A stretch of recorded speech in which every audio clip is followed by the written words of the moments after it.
van a ir a dar una lista negra, claro, esa lista alimentada por una orden judicial, no cualquiera puede subir en internet el nombre del señor que no apoya a sus hijas. Eso sería bueno. En la página que tengo de internet, en el portal, que se llama mamasola.com, ahí se registran las mamás solas y se les hace varias preguntas y una de ellas es, ¿recibes o no recibes pensión alimenticia? Más del 90%, Gaby, de las señoras no reciben pensión alimenticia. Las cifras oficiales son del 70%. Yo creo que se quedaron cortas. Claro, la gente que tiene acceso a internet, es una muestra muy acotada de las mamás que yo tengo en el portal, que son miles y miles de señoras, que además les invito a que se registren ahí para hacer esta lista mucho más grande y poderle demostrar a las autoridades que urge hacer algo para que se garantice el pago de la pensión alimenticia. Entonces estamos proponiendo ese registro. Yo creo que es lo mínimo que un papá puede hacer, lo mínimo. Lo mínimo porque lo crearon dos. Pero hay algo creo que es más importante, Gaby, que es la pensión emocional, lo que yo llamo pensión emocional.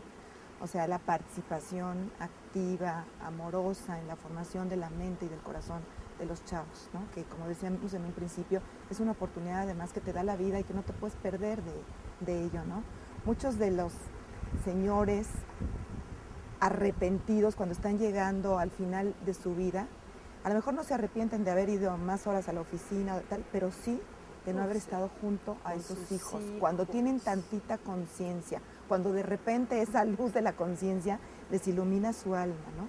Entonces estamos promoviendo eso a nivel jurídico y por otra parte también cambios a la ley, porque bueno, las leyes existen, pero muchas leyes en nuestro país ya sabes que nos las pasamos por el arco del triunfo. Pero sabes que antes de las leyes, yo creo que aquí no es cuestión de leyes, aquí es como tú decías, una cuestión de conciencia. Yo lo sé, Gaby, yo lo sé. Perdón, pero para realizar todos los libros que hubo, que sacamos, ahorita vamos en el tercero, de veras nos metimos en el mundo de los jóvenes y te das cuenta de la cantidad de sentimiento de abandono que hay en los chavos. Y ese sentimiento de abandono viene de un papá ausente, casi siempre. Y que fíjate qué pasa, cuando el chavo crece, está en una etapa adolescente difícil, donde se siente abandonado, esa búsqueda de ese algo que le hace falta, que fue la presencia, el amor, el cariño del papá, va y lo encuentra de momento que le alivia una droga. Y de ahí se va. O sea, de veras, yo sí siento que ese abandono del padre tiene un efecto directo en la vida de adicciones de un joven en su futuro. Así es, así es. En este libro más reciente que saqué, que se llama Papá, ¿por qué no estás aquí?, que es un poco la secuela de Mamá Sola, que va más dirigido justamente a superar esa huella de abandono, que como dices es terrible. Muchas adolescentes también se embarazan, porque he platicado con muchas de ellas, por llenar un vacío de afecto, de cariño, de amor, de parte del papá. El papá no solamente como era antaño, ¿verdad? Que se creía que solamente era el protector y el proveedor, ¿no? Al que se le agradecía muchísimo que llegara con la quincena. Ahora el papá juega muchos otros roles, Gaby. El papá es el que da, y esto se ha podido descubrir y estudiar, es el que da una mayor influencia para la identidad psicosexual. Es el que promueve y entusiasma en un valor muy importante que es la responsabilidad. El papá tiene ya roles y papeles muy distintos, como por ejemplo hacerse cargo también de la educación. ¿Cuántos papás vemos que llevan a sus hijos a la guardería y que están cargando ahí la pañalera, ¿verdad? Y que están involucrados en las labores domésticas. O sea, los papás hoy en día son otra cosa. Maravilloso y gracias a Dios, qué bueno, claro. Qué bueno. Entonces, la huella de abandono es la más profunda, la más dolorosa. Hay algo que hacer con esto, ¿verdad?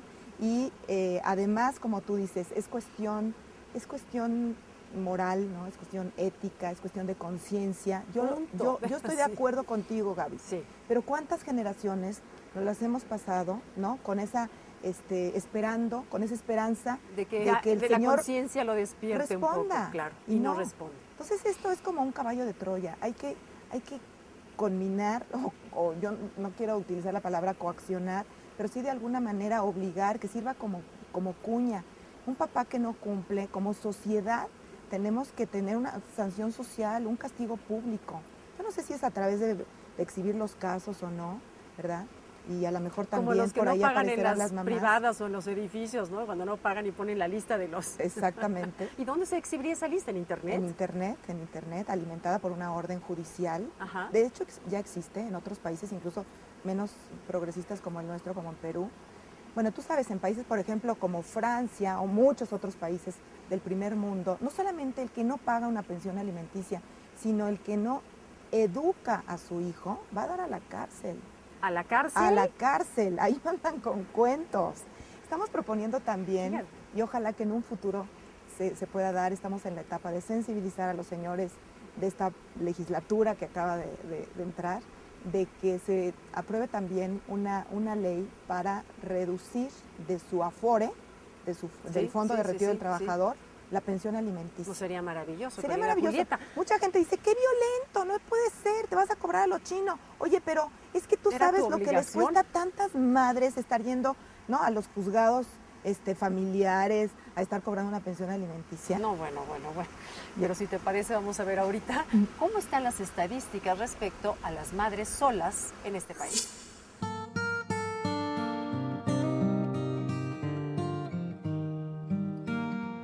Según estadísticas, la quinta parte de las mamás mexicanas no están casadas. Muchas de ellas han decidido tener hijos sin la presencia de la figura paterna, tendencia que podría ir en aumento.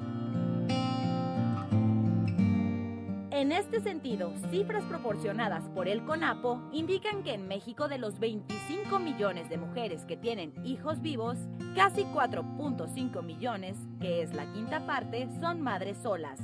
Una de cada 5 mujeres de las generaciones jóvenes menores de 30 años de edad inicia su primer embarazo siendo soltera.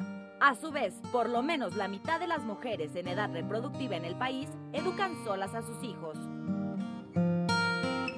11% por divorcio, 17% por viudez y el 60% restante por ser madres solteras. Asimismo, los padres solteros que existen en México son pocos, pero cada vez crece el número de hombres que cuidan de sus hijos o luchan por tener su custodia.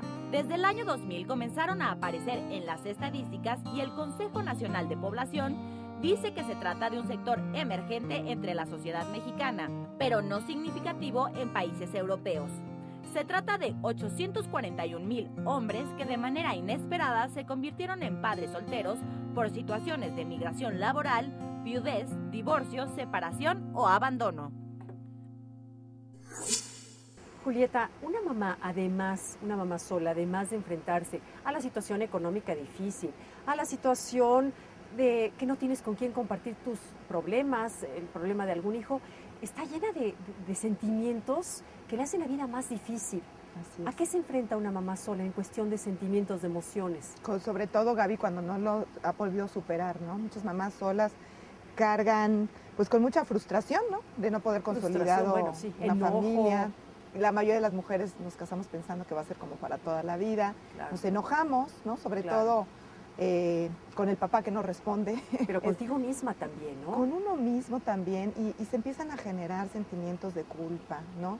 Culpa porque pienso que no puedo cubrir las expectativas de mis hijos, ¿no? Entonces tiendo a sobreproteger, a no poner límites, a no delegar responsabilidades, a creerme la supermujer, ¿no?, que todo lo puede, ¿no? Que si yo decidí, porque las mamás solas casi siempre toman la decisión de desvincularse de su pareja, orilladas, claro, por una situación que no les gusta, puede ser una situación de violencia o de lo que sea, ¿no? Infidelidad, lo que sea.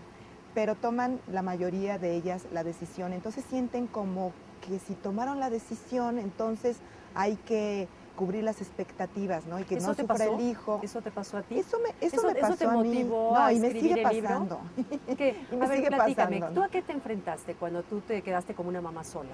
En primer lugar, con una gran desorientación, con un montón de sentimientos. ¿Con cuántos hijos te quedaste? Adversos. Una niña. Una niña. Hace 15 años que me divorcié. Ajá. Esta niña ahora tiene 17 años. Pero bueno, Sofía tenía 1 año 10 meses cuando yo me separé, y entonces era como enojo, como mucha frustración, porque yo me había casado para toda la vida, claro, ¿no? Como mucha culpa de que tampoco había podido cubrir las expectativas de mis padres, ¿no?, de mi familia de origen, mis propias expectativas, de que cómo, ¿no?, si yo era tan linda esposa y tan buena mujer y tan buena ama de casa, me podía pasar eso a mí, ¿no? Cargué también durante mucho tiempo como con resentimiento, con rencor.